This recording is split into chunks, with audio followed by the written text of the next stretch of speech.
Bismillahirrahmanirrahim. Assalamualaikum warahmatullahi wabarakatuh. Terima kasih Tuan Yang Dipertua.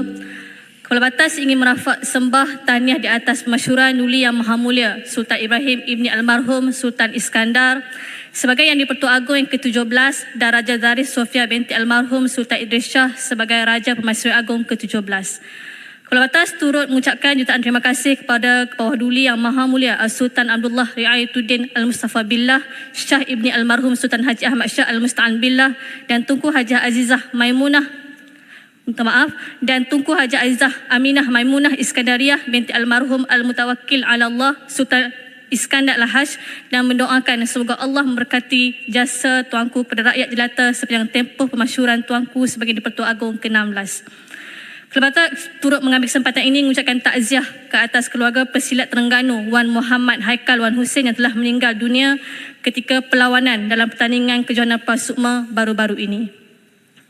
Tuan Yang Dipertua, perkara pertama yang ingin saya kongsikan, Pakar Undang-Undang Antarabangsa Universiti Islam Antarabangsa Malaysia Profesor Madya Dr. Muhammad Yazid Zulkifli menjelaskan setakat ini Malaysia masih belum mempunyai mekanisme atau polisi terhadap pelarian sama ada pada peringkat antarabangsa maupun nasional. Malah beliau turut menyuarakan kerunsingan dengan menyatakan bahawa sekiranya kerajaan terus menang remeh dan tidak menghiraukan perkara berkenaan, maka isu pelarian Rohingya dalam negara ini tidak akan selesai dan dikhawatiri akan memberi implikasi kepada rakyat termasuk dari sudut keselamatan, sosial dan juga ekonomi. Isu penempatan Rohingya ini juga pernah disuarakan oleh penduduk di Pematang Janggus Kepala Batas. Mereka hadir dengan bilangan yang kecil pada mulanya, kemudian semakin bertambah sehingga membentuk koloni penempatan. Isunya bukanlah kerana penduduk tidak mempunyai belas dan perasaan kemanusiaan, namun kerana tiada penguatkuasaan yang tegas dapat diambil. Ini kerana sebahagian daripada mereka cenderung untuk melakukan jenayah, mencuri haiwan belaan, ternakan serta tanaman penduduk setempat. Mereka seolah-olah kebal kerana kad UNCHR. Apakah dasar terkini negara terhadap isu berkaitan pelarian Rohingya yang bermasalah serta tindakan yang boleh dikuatkuasakan oleh agensi kerajaan seperti PDRM? Tidak dapat dinafikan ada sebahagian daripada mereka yang dapat hidup bermasyarakat dengan penduduk tempatan dengan baik. Namun yang digusarkan ialah bagaimana dengan mereka yang tidak menghormati penduduk tempatan. Tuan Yang Dipertua, Ops Khas Jabatan Keselamatan Dalam Negeri dan Ketenteraman Awam KDNKA telah menangkap seramai 1,101 orang parti berasal dari Bangladesh, di mana kawasan tersebut turut terkenal dengan jolokan, mohon izin Dipertua, Little Dhaka. Ketua Polis Kuala Lumpur Datuk Laudin Abdul Majid berkata operasi ini bertujuan membenteras pelbagai jenayah dan aktiviti tidak sihat dalam kalangan parti di kawasan tersebut. Justru adakah ini satu penanda aras bahawa jenayah di kalangan parti semakin meningkat? Tuan Dipertua, laporan pada Julai 26, 2022, seramai kira-kira 1.2 juta rakyat Cina dilaporkan tidak meninggalkan negara sejak tahun 2018 hingga 2021 seperti yang disahkan oleh Kementerian Dalam Negeri ketika itu. Malah perkara tersebut turut disahkan oleh Jabatan Pendaftaran Negara melalui portal laman web rasmi agensi tersebut. Apakah sebenarnya yang berlaku? Adakah terdapat kartel ataupun kumpulan yang merancang kehilangan mereka? Pada Jun 17, 2023, Menteri KDN telah mengesahkan bahawa terdapat kes pemberian IC telah berlaku pada tahun 2019 dan tindakan juga telah diambil terhadap pegawai yang terbabit. Namun, bagaimana pula dengan baki 1.2 juta orang lain yang masih hilang? Isu ini jauh dari isu perkauman, tetapi ini ialah isu kedaulatan negara. Berbekalkan kad pengenalan yang ada, tiba-tiba mereka boleh mohon bantuan sara hidup. Tiba-tiba mereka boleh menikmati kehidupan ataupun kemudahan pendidikan dan kesihatan negara. IC lahir tahun 1957. Tiba-tiba tak boleh berbahasa Melayu. Tiba-tiba boleh mereka mengundi untuk menentukan hala tuju negara. Tuan Dipertua, isu kehadiran dan kebajikan parti Rohingya dan warga Cina ini telah memberi implikasi ataupun kesan negatif kepada keselamatan negara. Seolah-olah terdapat kelompongan dalam sistem pelaksanaan dan penguatkuasaan undang-undang. Apakah tindakan kerajaan dalam menangani isu ini? Tuan Dipertua, perkara kedua, Kepala Batas ingin menyentuh sebagaimana kenyataan Presiden Kongres QPEX Datuk Adnan Mat pada 2 Februari 2024 di mana membantah sebarang cadangan membenarkan pelajar asing bekerja di Malaysia bagi menampung kekurangan tenaga kerja mahir. Persoalannya, adakah kerajaan berhasrat untuk menjadikan pelajar asing sebagai pilihan bagi mengisi jawatan bagi tenaga kerja mahir? Kepala Batas juga ingin tahu sehingga kini berapakah jumlah warga asing yang telah bekerja di dalam bidang kerja profesional dan berkemahiran tinggi berbanding jumlah graduan tempatan yang telah direkodkan. Negara sentiasa memerlukan tenaga anak muda dalam mengemudi masa depan dan hala tuju nasional, malah merupakan aset penting dalam pembinaan negara. Sekiranya kerajaan berhasrat untuk melaksanakan pengambilan pelajar warga asing bagi menampung kekosongan, maka negara perlu bersedia untuk terus kehilangan para pegraduan yang berpotensi memilih untuk berkhidmat di luar negara seperti di Eropah dan Timur Tengah, terutamanya di sektor kesihatan. Bak kata bidalan, kera di hutan disusukan, anak dalam buaian mati kelaparan. Tuan Di-Pertua, perkara 3 yang ingin saya bawakan di sini, sebanyak 29 perkampungan Melayu di negeri Pulau Pinang kini sedang dan telah lenyap disebabkan pembangunan. Projek-projek mega dirancang seperti Penang Transport Master Plan dengan izin PTMP, projek aliran transit ringan LRT dan projek perumahan mewah telah menghimpit penduduk yang telah menetap di perkampungan tersebut. Majoriti dari keturunan mereka telah menetap di perkampungan tersebut sejak sekian lama.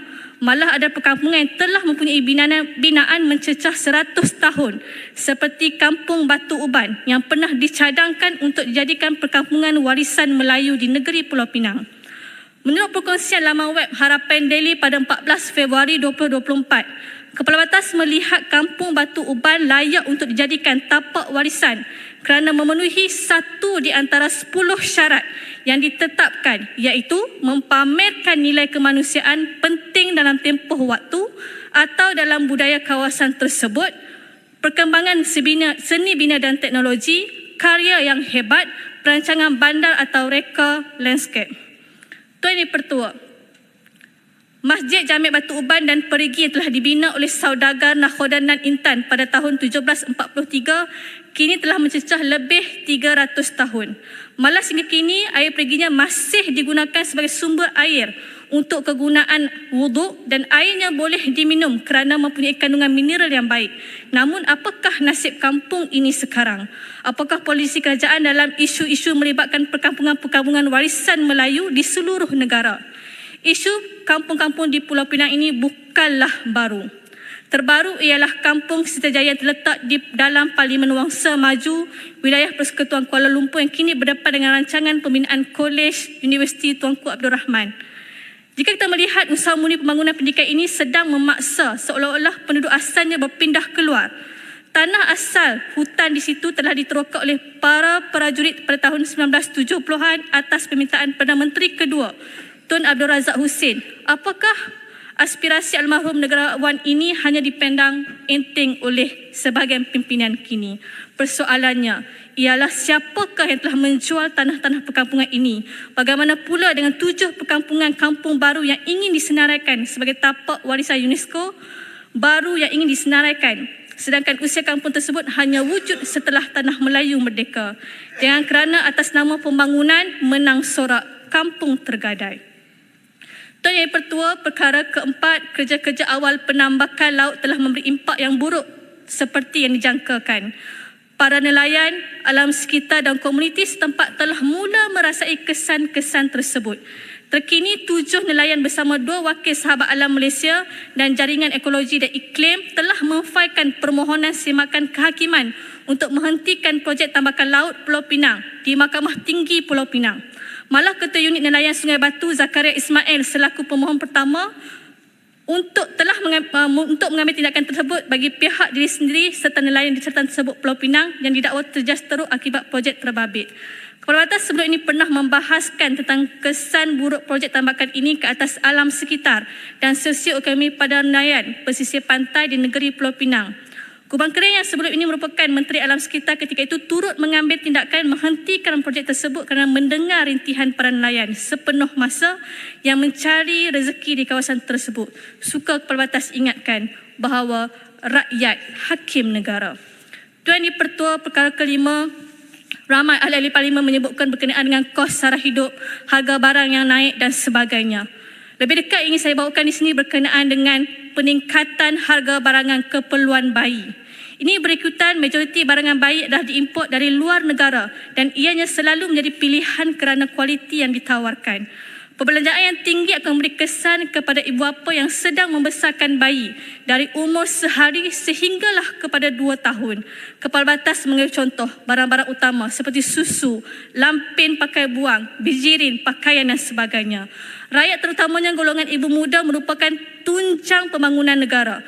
Mereka ini adalah golongan yang sangat merasai peningkatan kos sara hidup. Kita tidak boleh menolak bahawa peningkatan harga akan berlaku. Namun yang menjadi tekanan ialah apabila kenaikan itu mendadak serta terlalu membebankan, terutamanya terhadap golongan ibu muda dalam kalangan B40. Kepala Batas pernah membangkitkan isu ini pada perbahasan belanjawan yang lalu. Adakah terdapat mekanisme ditawarkan dan dirancang telah gagal dalam membantu ibu muda tinggal di kawasan bandar? Tuan Yang Pertua, demi anak, seorang ibu dan bapa sanggup berlapar supaya dapat menyediakan makanan yang berkhasiat agar pembesaran otak dan tubuh badan anak-anak sentiasa sihat. Seharusnya yang menjadi pertimbangan para ibu bapa ialah kualiti berbanding kos. Namun kerana tekanan kos dan perbelanjaan yang tinggi, maka ramai dalam kalangan M40 ke bawah terpaksa memilih kos. Bagaimana pula kos kesihatan bayi? Kos vaksin dan ubat-ubatan ini mungkin bukanlah isu yang besar bagi mereka yang mampu ke klinik dan pusat pakar kanak-kanak swasta.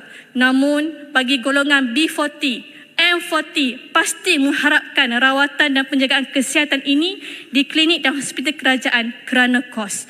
Justru Kepala Batas mencadangkan agar kerajaan dapat meningkatkan jumlah pembiayaan kesihatan awam terutamanya untuk perubatan dan penjawatan seperti penolong pembantu perubatan dan jururawat di seluruh negara. Tuan Yang di-Pertua, sebagai kalam penutup perbahasan kali ini, Kepala Batas ingin menutup perbahasan kali ini dengan satu pesanan daripada almarhum Tok Kenali. Ikut bapamu tetapi takutkan Tuhan. Kuasailah pengetahuan agama dan politik. Ilmu itu apa yang terguris dalam hati. Pengetahuan manusia terbatas. Mengaku salah jika bersalah. Sunnah Tuhan sudahlah wajar. Biar mati adat, jangan mati syarak. Di mana bumi berpijak, di situ langit dijunjung. Bertanya pada yang tahu, penjahat itu mencukupi dengan kejahatannya. Doa adalah senjata orang mukmin. Berasaskan 5 rukun negara, Kepala Batas menyokong titah tuanku. Terima kasih Yang di-Pertua.